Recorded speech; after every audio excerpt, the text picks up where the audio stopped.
And we want to talk more about Illaoi. Of course we do. We're going to start by taking a look at the picks and bans in general, though. Before we saw the game play out, Verius, who would you give the advantage to? So I'd heavily give the advantage over to G2. They drafted really well. Again, Mithy saving this Tahm Kench pick till the very end seems to be a thing that G2 like to do, holding on to that support so that they have the counterplay available. And I think it was very evident what Splyce were going for. You have the Ashe, you have the Ryze, Nidalee, Thresh, Illaoi, all very heavily based on single target damage. And what's great against that? Oh, well, you've got the Zilean to keep that single target alive. You've got the Tahm Kench to provide peel for that single target. And it's just, it was a very nice draft that G2, it seemed like they were reading exactly what Splyce wants to do and reacted perfectly. It tells you a lot, though, the way they prioritized on how they want to play as a team, and also how they value the meta right now, because first pick Irelia, this is now 3 games on 6.11 where they've gone Irelia. We don't care what everything else is, just give us that. So very interesting to see the only team really doing that right now. We know other people are kind of toying with Irelia, but I like it from G2. The Tahm Kench, I feel, helps them in so many ways, because yesterday we saw Perkz go in on his own and kind of die. Now they've got a Zilean, they've got a Tahm Kench, they've got all of these options that are here to say, hey, we can save each other if we overextend. I'd actually love to know what you guys think about that evolution in G2 and the way they're drafting. Obviously, it just seems in this you could say, hey, it's kind of protect AD carry, it's kind of wanting to go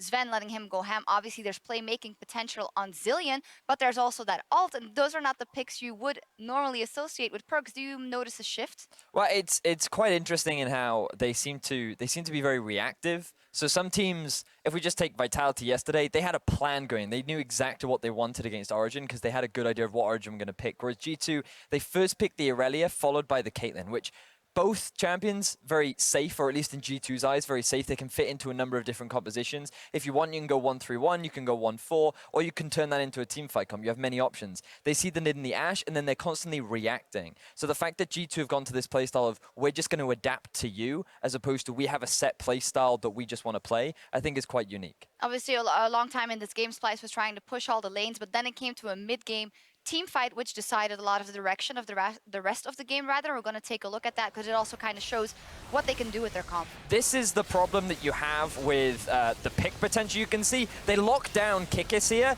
and they put so many resources into killing him with Wunder on the front line. And if there's not enough setup for Illaoi to get the DPS down, people just kind of walk out of her damage. The Irelia then comes back to life, and G2 are like, well, the one target you tried to kill is no longer dead, so good luck trying to deal with the rest of us. And I think that's my difficulty with the Illaoi pick. We've seen so little of it that it's very hard to place its exact strengths and weaknesses in competitive. But what I have started to see is that if an Illaoi doesn't dominate a laning phase, get so far ahead that when those tentacles smack, they take like a third of your health away. If you don't get to that point, it's difficult to get that amount of damage and tankiness. You don't have the crowd control so much as Deficio was talking about. So I'm still struggling to see the exact strengths of her in team fights, but you know, there is some sense of purpose there. Here also the teleport from Sencux came in really late, and he also doesn't have a way to nail everyone down, so maybe that was also off a bit.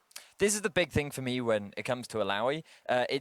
She's really good in laning phase. She's really good at being a split pusher. And in teamfight, she has the damage. But I feel like she's very reliant on other people to say, we're going to hold everyone here for you so that you can get that damage down. And as Stress was saying, if you don't have the items, if you don't have an insanely dominant laning phase, paired with the lack of CC that your team just isn't providing, then you're not setting up your Illaoi for success. And this is why I'm not liking that we're always pairing a Nidalee with an Illaoi so far. I'd like to see some variation. It wasn't bad. Maybe a Zyra Ashe lane would have been really good for the lane, and it would have set up the Illaoi. We saw a Mumu and LCK. Okay, it's something like that. I honestly think a Mumu Illaoi would be a fantastic combo, just in an ideal fantasy world. But I mean, that's the sort of CC that everyone loves a Mumu. He has a lot of friends.